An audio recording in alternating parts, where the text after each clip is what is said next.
everyone. Welcome back to Relax with Animal Facts. I am Steph Wolf, and today I am going to be learning with you about our furry, scaly, or possibly even slimy friends. And in today's case, it is going to be a feathery friend of ours because we are covering the oh-so-wonderful seagull.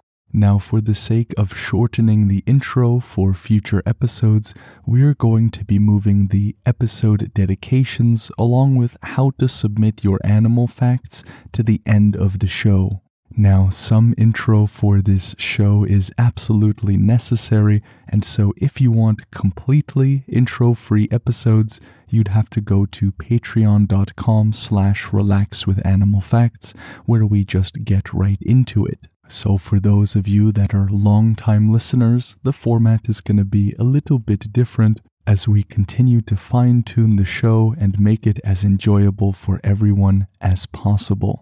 A huge shout out to George Vlad, who provided the ambiance in this episode. His work is linked in the description, and I encourage you to go check him out. If you are a new listener, I welcome you with open arms to our animal podcast family. And if you are returning, you know exactly what I am going to be asking of you.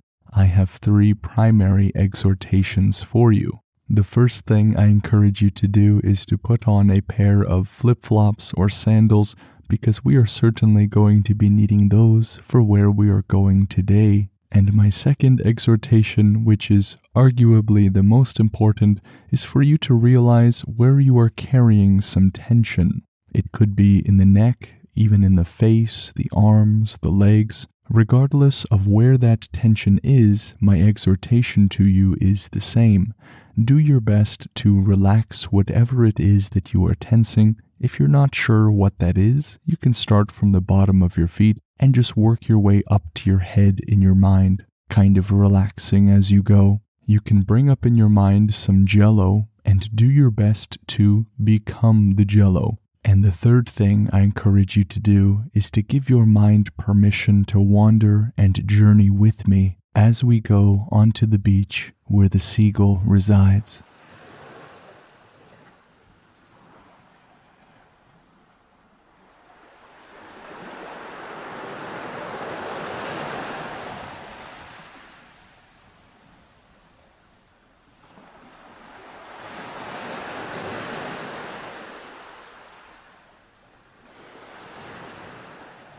The beach is one of my favorite places in the world. If you have ever sifted through the sand with your hands, you would notice just how small those little granules of sand are. And here they are, too many granules to count that come together to deliver this serene experience, creating that soft and cushiony landing as we walk around on the beach. And usually on our adventures, I'm a little bit more specific as to where we are going. For example, we could have gone to a beach in California, maybe a beach in Ontario or somewhere else. But this seabird is found pretty much all over the planet, even in Antarctica. And so I figured, rather than go into a place that maybe only a few of you have been to, we can simultaneously take a trip to each of the places that you hold dear, and so you can imagine a favorite beach of yours that you have actually been to,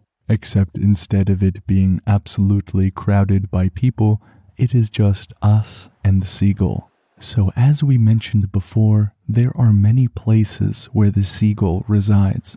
Besides the obvious islands and coasts, they also inhabit deserts and even terrestrial habitats. This seems unintuitive. After all, they are called seagulls, and so why would they be located far away from the water? Well, it seems that they are quite the little adaptable creature. Seagulls are also known by another name, which is just gulls, and their scientific name is Larinae. There are 54 species of gulls that are broken down into 10 genera. The words species and family and genus or genera when we're talking about multiple, these are all parts of a taxonomic system, basically a system of classifying animals that puts them into categories. We as human beings love things neat and tidy, and so having these classifications is extremely important for research and reference.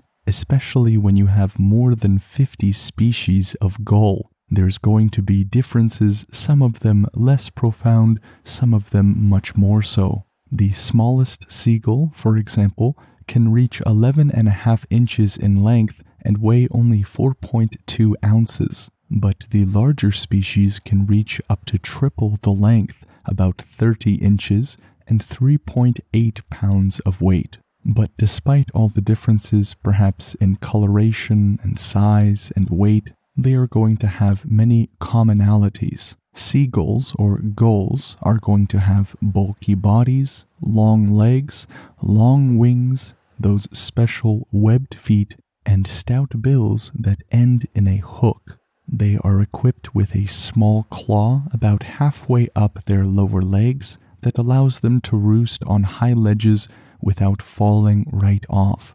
Kind of a preventative measure. We just learned on the last episode, the cat, that they have this kind of little claw that allows them to grip bark and trees better. The seagull has something that's comparable, except they use this small claw to not fall off when they are roosting up on high. The plumage or the feathers of the seagull are going to differ from species to species, but they are typically covered in gray, white, and sometimes black. It is the color of the head, however, that varies the most between species, but it is usually some kind of white or black. All of the seagull species, except 3, have rounded tails. It is the Sabine's gull, the Ross's gull, and the swallow-tailed gulls that have different ones. Sabine's gull and swallow-tailed gulls have forked tails, while the Ross's gull has a wedge-shaped tail. And so here we see why those specific categories are important, because while they are a part of the same family, they can have quite a few differences.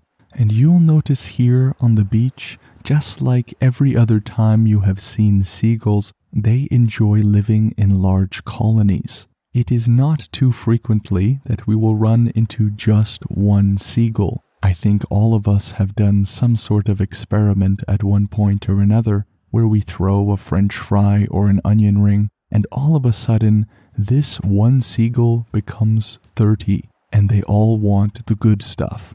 Just like any other species that lives in large groups with others, seagulls have a nuanced communication system, basically having different calls for different things. One to demonstrate aggression, another to identify a threat to the group, another for finding partners in mating. And if you have been on the beach with seagulls before, you have certainly heard some of these calls. These animals are very intelligent. They have picked up a kind of bad name for themselves, carrying with them that burden of being a pest, because many of us and many families, when going on vacation, will be visited by these little aerial mafias, groups of seagulls that demand your French fries, almost as if they are the ones you have to pay the toll to enjoy their beach.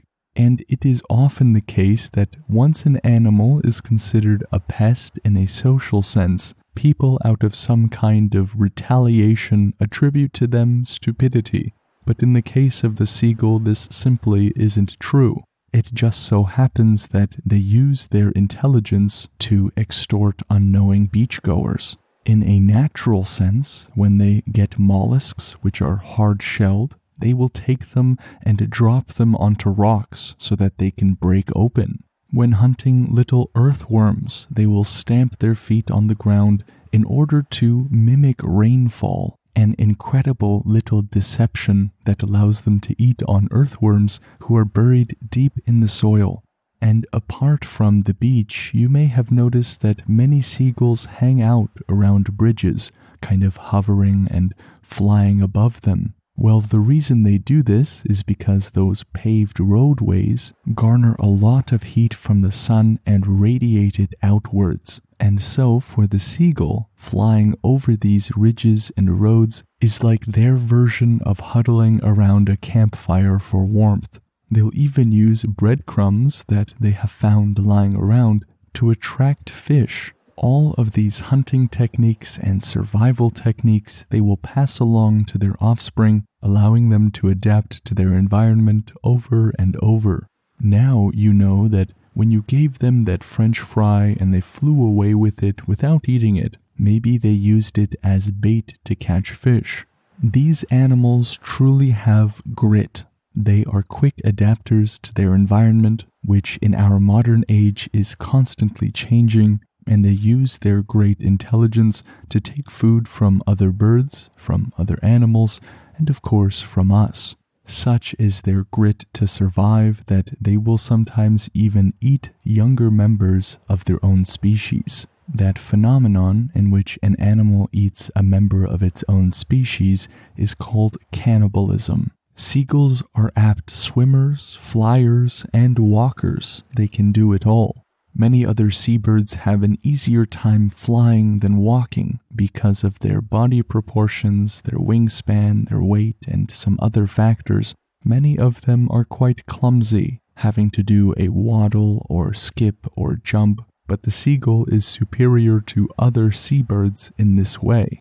This does not mean that seagulls are as good on land as they could be. They still conform to a certain walking pattern, that being a sort of side-to-side motion, but they are pretty free in the air, being able to hover and take off quickly without much need for a runway. Their ability to maneuver decently on land with their little webbed feet is what makes it possible for them to live anywhere else other than by the sea. Seagulls, like other seabirds we have covered on the show already, are able to drink both fresh and salt water. Me and you are only able to drink fresh water. We can drink salt water after it has been desalinated, but just how it is, we cannot. And the reason the seagull can is because they have a special gland near their eye that acts as a desalinator, a little mechanism that removes the excess salt from their system. If we had such a thing, we could drink salt water too. Seeing as that seagulls will eat pretty much anything, they are omnivorous. They have a wide range of prey that includes fish, marine and freshwater invertebrates, amphibians, reptiles, rodents, plant materials, your French fries, your onion rings, anything you hold dear, etc. As we've learned, they are adaptable and will do whatever it takes to survive. The seagull itself, however, is not free from predation. Other birds of prey like eagles, falcons, and hawks are obvious ones. They can even be preyed upon by sharks if they get the chance. Seagull eggs and young seagulls are most likely to be preyed upon by raccoons, foxes, cats, minks, and those birds of prey. The seagulls in this case can't do much to defend themselves in terms of harm. What they can do is go after their predators in groups and try to scare them away, basically batting their wings and flapping their feet. I think it would do a great deal to scare me away at least. These creatures, just like many other birds, are monogamous, meaning they mate for life and with one partner. They are good parents to their own young, with both of them taking turns incubating the eggs and feeding them and protecting them until they fly off on their own. Seagulls are also migratory. This means that they will change location seasonally, typically moving to warmer areas during the wintertime. How they migrate in terms of the distance differs between species, some traveling very far and some just dispersing around their breeding grounds. They also have excellent vision along with a pair of eyes that is quite unique among birds. Not for the quality of their vision, but because they are one of the few birds with eyes that can actually move around in their sockets. They can turn their head and move their eyes. And now let's move to the name of the creature. Gull. What does it mean, or where does it come from? We can find this word being used in the early 15th century, and it probably traces back to Celtic origin. In Welsh, Cornish, and Breton, all of them have a very similar construction, and they all ultimately come from an old Celtic word, one that I am not even going to attempt to pronounce. And so there is not much in terms of a direct lineage to Latin or Greek, but only to Old Celtic. That is pretty cool. And now for the obligatory dad joke of the episode. Prepare yourselves for this one. Maybe you've already heard of it before. Why do seagulls fly over the sea? Because if they flew over the bay, they would be bagels.